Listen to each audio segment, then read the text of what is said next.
Rounds కూడా అయిపోతున్నాయి కాబట్టి కేజ్రీవాల్ ఇక గెలిచే అవకాశం లేదు. కేజ్రీవాల్, అతిషి అండ్ సిసోడియా ముగ్గురు కూడా వెనుకంజలో ఉన్నారు. న్యూఢిల్లీలో కేజ్రీవాల్పై బీజేపీ అభ్యర్థి పర్వేష్ వర్మ 9th రౌండ్ ముగిసింది. 10th రౌండ్లో కూడా లీడ్లో ఉన్నట్టుగా తెలుస్తుంది. ఇక మిగిలింది 3 రౌండ్లు మాత్రమే. కాల్కాజీలో అతిషికి 6వ రౌండ్ ముగిసేసరికి 3231 ఓట్స్ వెనకంజలో ఉన్నారు. కల్కాజీలో ఉన్నది 12, ఇంకా 6 ఉన్నాయి అక్కడ. జంగ్పురాలో సిసోడియా 7వ రౌండ్ ముగిసేసరికి 240 ఓట్ల వెనకంజలో ఉన్నారు. ఒక పాయింట్ ఆఫ్ టైంలో 3000 ఓట్స్ ఆధిక్యంలోకి వెళ్ళారు సిసోడియా. అలాంటిది మళ్ళీ వెనక్కి వచ్చేసారు, 240 ఓట్ల వెనకంజలో ఉన్నారు. జంగ్పురాలో ఇక 3 రౌండ్లు మాత్రమే ఉన్నాయి. సో విచ్ మీన్స్ జంగ్పురాలో it will be somewhere around below 500-600 difference మాత్రమే మనకు ఉన్నట్టుగా చాలా స్పష్టంగా తెలుస్తోంది. సో 7 రౌండ్లు ముగిశాయి ఒక చోట, 3 రౌండ్లు మాత్రమే ఉన్నాయి ఇక్కడ జంగ్పురాలో. సో ముగ్గురు కూడా ఇబ్బందుల్లోనే ఉన్నారు. అతిషి అంటే ప్రజెంట్ సీఎం, మాజీ సీఎం అండ్ డిప్యూటీ సీఎం ముగ్గురు కూడా వెనకంజలోనే ఉన్నారు. సో ఇంతకుముందు 28-27 ఉన్నది 24కి రావడానికి కారణం ఈ 3 సీట్లే. మిగిలిన వాళ్ళు పెర్ఫామ్ చేస్తున్నారు కాస్త బాగానే. సో మిగిలిన వాళ్ళందరూ కూడా బాగా ఉన్నారు, వీళ్ళు మాత్రం వెనక్కి వచ్చేసిన పరిస్థితి కనిపిస్తోంది. ఓకే, సో అవి ఇప్పటి వరకు ఉన్న లేటెస్ట్ బ్రేకింగ్ న్యూస్. ఏది చూసినా ఇక 46 ఇందాక జీవీఎల్ 46 మ్యాజిక్ ఫిగర్ అన్నాడు ఆయన, కరెక్ట్గా తెలిసింది. 46 దగ్గర సెటిల్ అవుతుందా, అటు ఇటు సెటిల్ అవుతుంది. ఇంటర్నల్ గతంలో 303 అని అమిత్ షా చెప్పేటోడు. అట్లాగే పీయూష్ గోయల్ ఒకసారి మొదటి 2017 యూపీ ఎలక్షన్స్ కన్నా ముందు నేను జయంత్ చౌదరి ఉన్నప్పుడు ఆయన వచ్చి మా ఓ ఫిగర్ చెప్పాను, 278 వస్తుంది మాదని, రాసుకోమని చెప్పి, అంతే వచ్చింది. సో బీజేపీ వాళ్ళది మీరు చెప్పాలంటే కొన్ని చోట్ల వీళ్ళ రఘునందన్ మాట్లాడుతూ ఉన్నాడు, కానీ మరి అంత ఓట్లు ఎట్లా పెరుగుతాయి? సో కొన్ని ఆన్సర్ చేయలేని ప్రశ్నలు వాళ్ళ ముందు ఉన్నాయి. మోర్ మెటిక్యులస్ ప్లానింగ్ జరుగుతుంది, డీటెయిల్ థరో రీసెర్చ్ జరుగుతుంది అని ఎందుకు అనుకోవట్లేదు? అది జరుగుతుంది డెఫినెట్గా, అదొకటే కారణం అనుకోవడానికి లేదు. దాంతో వాళ్ళు ఇప్పుడు మీరు తాయిలాలు ప్రకటించడంతో ఈవీఎం మన ఆన్సర్ చేయలేని కొన్ని ప్రశ్నలు వస్తూ ఉన్నాయి. ఇంకా స్టిల్ మీకు దాని మీద అంటే నీకు ఈ ఫామ్ 17 మీద అంటే పోలైన ఓట్ల కన్నా కౌంటింగ్ ఓట్లు ఎట్లా పెరుగుతాయి, దానికి జవాబు చెప్పాలి కదా. ఎలక్షన్ కమిషన్ ఎక్కడ వివరణ ఇవ్వట్లేదు. చాలా చోట్ల పార్లమెంట్ సీట్లలో నీకు 98 సీట్లలో పోలైన ఓట్ల కన్నా కౌంటింగ్ ఓట్లు ఎట్లా పెరుగుతాయి? Every agent last form sign చేసి వెళ్ళాలి, దాంట్లో number of total votes polled అనేది వస్తుంది, కౌంటింగ్ వచ్చే వరకు పెరుగుతూ ఉన్నాయి.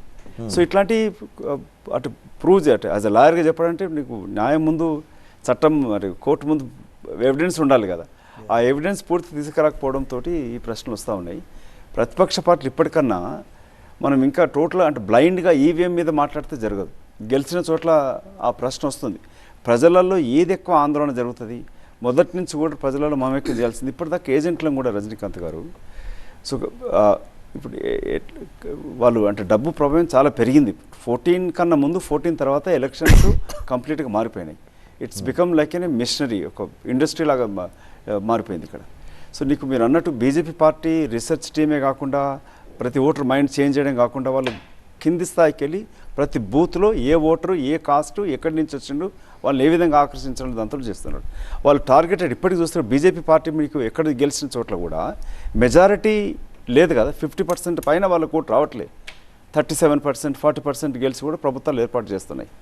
మేబీ హర్యానాలో 37% ఎంత వచ్చినట్టుంది. సో అంటే వ్యతిరేకంగా ఓటు అగెన్స్ట్ బీజేపీ ఉన్నా వాళ్ళ ఓటుని కన్సల్టేట్ చేసుకుంటున్నారు. సో ప్రధానమంత్రి గతంలో ఎన్నడూ కూడా ఏ ప్రధానమంత్రి ఉన్నా కూడా తన వ్యక్తిగత ఆచారాలని ప్రజల ముందు ఎప్పుడు పెట్టలే. ఇప్పుడు ఇక్కడ సోనియా గాంధీ గారు తను ఏ మతం ప్రార్థిస్తుందని ఎక్కడ చూపలే. అంటే వాళ్ళు ఉన్న వ్యక్తిగత ఆచారం అది. ఒక ప్రజాప్రతినిధిగా ఉన్నప్పుడు అందులో ప్రధానమంత్రిగా ఉన్న వ్యక్తి ఏ ఒక్క మతాన్ని తన వ్యక్తిగత దాన్ని ప్రజల ముందు తీసుకురాకూడదు, కానీ వాళ్ళు బాహటంగా ప్రదర్శిస్తాడు. తన ఓటు బ్యాంక్ కన్సల్టేట్ చేసుకుంటారు. ఇప్పుడు ఇఫ్తార్ విందులకు వెళ్తున్నారు, టోపీ పెట్టుకొని ఇఫ్తార్ విందులో పార్టిసిపేట్ చేస్తున్నారు. ఫర్గెట్ అబౌట్ సోనియా గాంధీ, రాజకీయ నాయకులు ఎవరైనా అన్నిటికి వెళ్ళొచ్చు, చర్చిలకు వెళ్తున్నారు, ప్రార్థన చేస్తున్నారా లేదా, అన్నిటికి వెళ్ళొచ్చు కదా, కానీ వెళ్ళట్లే కదా. ఇప్పుడు ప్రధానమంత్రి అన్నప్పుడు అన్ని మతాలను సమానంగా చూడాలి కదా. నీ వ్యక్తిగత మతాన్ని పాటిస్తూనే మిగతా మతాలను సమానంగా చూడాలి.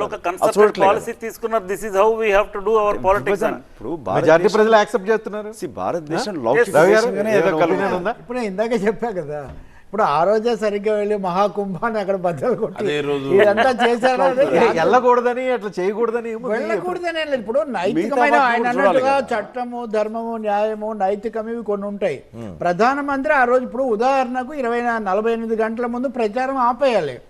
ప్రచారం ఆపేసిన తర్వాత ప్రధాన ప్రత్యర్థిగా ఉన్నటువంటి ప్రధానమంత్రి వెళ్ళి అక్కడ ఒక ప్రవాహంలో మునిగి ఏమి మెసేజ్ ఇస్తున్నారు అది చాలా అది స్పష్టమే. ఢిల్లీ భూభాగంలో లేదు, చేయొచ్చు. అది వేరే ప్లేస్ లో నేను ఎక్కడ ఉంది. కాదనలేదు, నేను కాదనలేదు. అది ఆ రోజు జరుగుతున్న ప్రోగ్రామ్ కాదు, అది కంటిన్యూస్ ప్రాసెస్. నేను కాదంటలేదు, ఆయన చేయడానికి హక్కు లేదని కాదు, కానీ దానికి సంబంధించి తీసుకోవాల్సింది ఏంటి, లేకపోతే అదే ఒక అస్త్రంగా ఉపయోగిస్తున్నారు లేదా అదొక ప్రశ్న.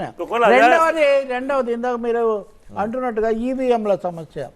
కేజ్రీవాల్ రిజల్ట్స్ కంటే ఒక 10 రోజుల ముందే సిఈసి రాజీవ్ కుమార్ పూర్తిగా అమ్ముడుపోయాడు, తర్వాత పదవి కోసం వెళ్తున్నాడు, ఇవన్నీ కూడా ఆయన మాట్లాడారు. ఎందుకంటే ఫలితాలు ఓడిపోతే ఈవీఎంల గురించి మాట్లాడతారని అంటూ ఉంటారు, అందుకే మనం ఇప్పటిదాకా మాట్లాడలేదు. కానీ కేజ్రీవాల్ కానీ రాహుల్ గాంధీ కానీ పోలింగ్ కన్నా ముందే ఈ విధమైన సందేహాలు వాళ్ళు వెలిబుచ్చున్నారు. పోలింగ్ అయ్యాక మాట్లాడింది రఘునందన్ రావు గారే, మనం ఇంతవరకు ఏం మాట్లాడలేదు. ఈ ప్రశ్నలు భవిష్యత్తులో కూడా వస్తాయి, ఎందుకంటే భారతదేశం లాంటి ఒక 100 కోట్ల ఓటర్లు ఉన్నటువంటి పెద్ద ఎన్నికల వ్యవస్థ మీద ఈ ప్రశ్నలు కొనసాగుతాయి. మీరు పెట్టినట్టుగా ఎలక్షన్ కమిషన్ అప్డేటింగ్ దీని అంతట్లో కూడా గతం కంటే కొంచెం మెరుగైంది.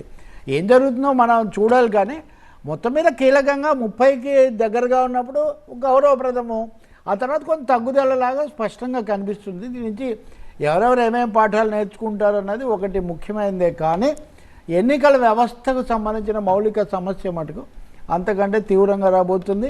రెండో, తెలుగు రాష్ట్రాల్లో దక్షిణాదిలో బీజేపీ లేదు, దాని గురించి మనం పట్టించుకోనక్కర్లేదు అనేవాళ్ళు వాళ్ళు మిథ్యా రాజకీయాల్లో ఊహాస్వర్గాలు తప్పకుండా. కర్ణాటకలో ఆల్రెడీ నెక్స్ట్ ఎలక్షన్స్ లో చంద్రబాబు నాయుడు గారు కలిసారు, రేపు చంద్రశేఖరరావు కలవకూడదని ఏముంది చెప్పండి, ఎవరు ఏమి కలుస్తారు, కలవలేతే ఆయన కూడా చప్పరించేసి మనమే వద్దామని కూడా వాళ్ళు అనుకోవచ్చు. కాబట్టి దక్షిణాది రాజకీయాల్లో కూడా కేరళలో కూడా కమ్యూనిస్టులు గట్టిగా ఉండే కేరళలో కూడా వాళ్ళ ఓటింగ్ చాలా పెరిగింది. మొన్న ఎన్నికలు కూడా గెలుస్తారు కదా, ఎంపీ సీట్ కూడా గెలుస్తున్నాడు. అంటే కలవాలంటే 2 రీజన్స్ ఉండాలి. ఒకటి, ఎవరైతే అధికారంలో ఉన్నారో బలంగా ఉండాలి. రెండో వాళ్ళు గెలుపు కోసం డెస్పరేట్ గా ఉండాలి.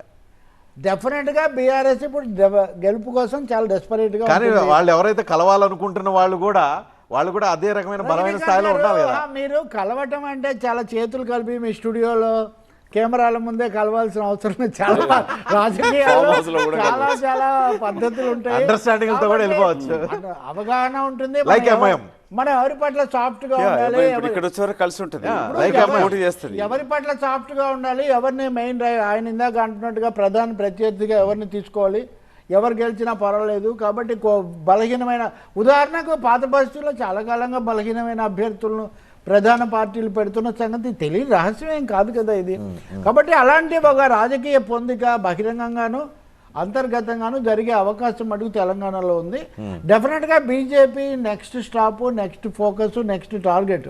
ఇందాక రఘునందన్ రావు వెంటనే ధృవీకరించకుండా అది ఇది చెప్తున్నారంటేనే దాన్ని బట్టి మీరు ప్రచ్ఛన్న వ్యూహం ప్రారంభమైందని మీరు భావించవచ్చు. ఎందుకని ఆయన చెప్పలేదు తెలంగాణనే మా నెక్స్ట్ టార్గెట్, మేము దాని మీద పెడతామని.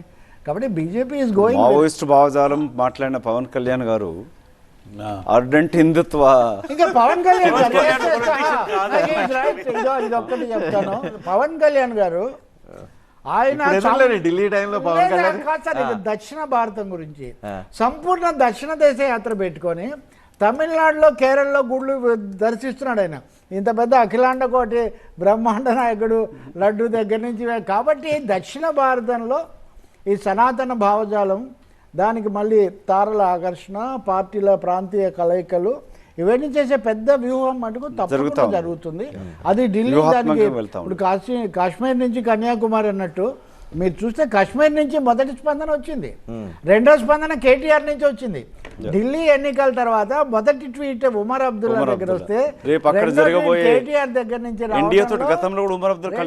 ఈ ఎక్స్ట్రీమ్స్, ఈ వీటిలో మీకు చాలా స్పష్టమైన సంకేతాలు ఉన్నాయి. Who are wary of the developments, who are worried and who are enthusiastic, who are planning.